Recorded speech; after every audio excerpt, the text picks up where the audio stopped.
There lived a man named Sam in a quiet coastal town. Every morning, the sea woke before he did.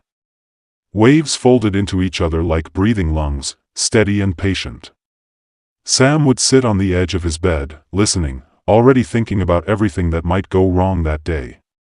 The sky outside his window shifted from gray to soft blue, but his mind stayed crowded. He worked at the harbor repairing nets and small boats. Honest work. Simple work. Yet even there, his thoughts raced faster than the gulls overhead. When a coworker laughed and called his name, Sam smiled late, half a second after the moment had passed. When someone asked how he was, he answered with a nod, already replaying something he'd said wrong yesterday. The town moved gently. Boats rocked. Flags whispered. Children chased foam where the water met the sand. Sam walked among it all like a visitor, present in body, absent in mind. At lunch, he sat with his friend Ishan on an overturned crate. Ishan talked about fixing up his old boat, about taking it farther out to sea one day. Sam listened, or tried to. He wanted to say, "I'll come with you." The words hovered at the edge of his mouth. Then his thoughts arrived. What if I slow him down?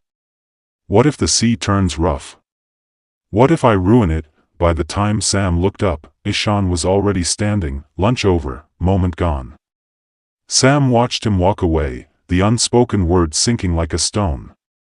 In the evenings, Sam walked along the shore. The sky burned orange and pink, colors that never lasted long. He often stood still, hands in pockets, watching the sun lower itself into the water. He told himself he would enjoy it fully tomorrow. Tonight, he needed to think. Sometimes an elderly woman sat on a bench nearby, feeding crumbs to the birds. Once, she smiled at him and patted the empty space beside her. Sam hesitated. His mind filled with questions. What should I say? How long should I stay? Would it be awkward? He gave a small bow instead and kept walking. Behind him, the bench remained empty. The birds scattered.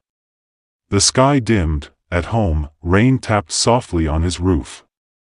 Sam lay awake, replaying the day like a film he couldn't pause. Missed smiles. Delayed answers. Words swallowed before they were born. His chest felt heavy, not with sadness exactly, but with something unfinished. One afternoon, the sea changed its mood. Clouds rolled in fast. Wind pushed against the boats. Sam and the others rushed to secure the harbor. Ropes pulled tight. Hands moved quickly. In the chaos, Sam noticed a small boy standing too close to the edge, staring at the waves with wide eyes. Sam froze for a moment. Thinking. Should I call out? Will someone else do it? What if I scare him? A wave crashed harder than the rest, spraying water onto the dock. The boy stumbled. Sam didn't think anymore. He ran, grabbed the child's arm, and pulled him back. The boy clung to him, shaking. Sam's heart hammered, loud and alive. The storm passed as quickly as it came. The sky lightened. The sea settled. The boy's mother rushed over, tears in her eyes, thanking Sam again and again. Sam stood there, breathless, rain dripping from his hair.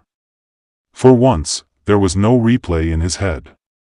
Only the feeling of being exactly where he needed to be. That night, he walked the shore again.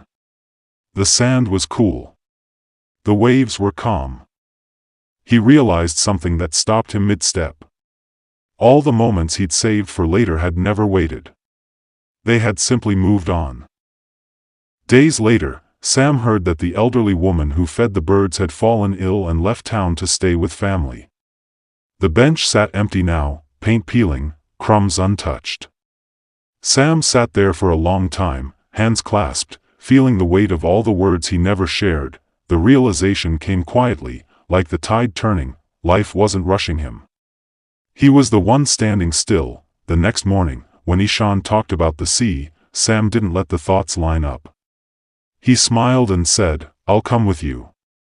His voice shook, but it was real.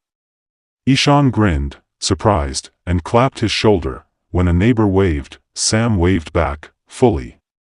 When the sky changed colors, he stopped and watched until the last light disappeared. When rain fell, he listened without trying to name the feeling. Not every day was easy. His mind still wandered. But now, when he noticed it pulling him away, he gently returned. To the sound of waves. To the face in front of him. To the moment asking to be lived. The sea kept moving, as it always had. This time, Sam moved with it, and the voiceover whispers, "Don't think your life away, live it while it's here." Lessons to learn from this story. First, overthinking steals the present. When we stay trapped in our thoughts, we miss the people, feelings, and moments happening right in front of us. Second, moments do not wait. Opportunities for connection and joy often pass quietly. Waiting for the perfect time can mean losing them forever. Third, action brings clarity. When Sam acted without overthinking, he felt alive and certain. Sometimes doing is better than endless thinking. Fourth, presence is a choice. Life becomes richer when we choose to be fully present, noticing small details and responding with our heart instead of fear.